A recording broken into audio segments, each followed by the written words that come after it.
Lakhain ko ratrok duar bagori constituency ke parlo Dolamara Rongsopi mate taun along aprang pen kithik mek ka vedera jok towar pialong amatsi langbung chemandetlo.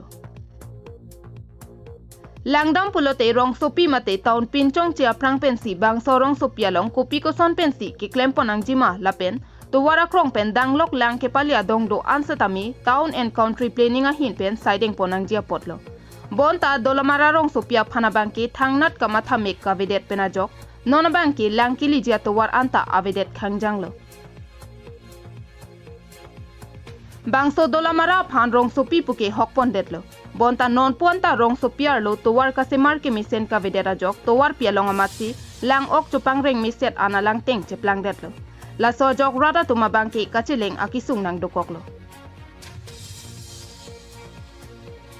Asap bak RV penjong si lapusona langbi do set pulote RV tepo janglote kacheleng atowara matsi lang roy cheplang det GC ang ring nang dokoklo.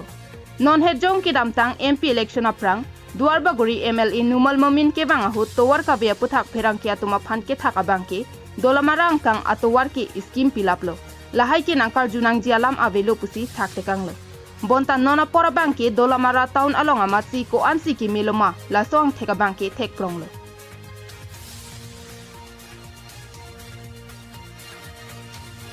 Non barla ki chamki chia por ke towara long lang roy plang detlo. Bangso jok rada tum ke dam ke bang sung piklo.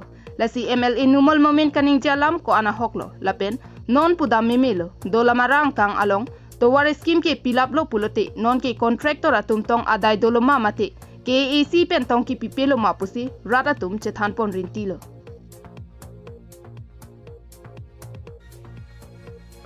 Diring pen Thompson terang report KATV News.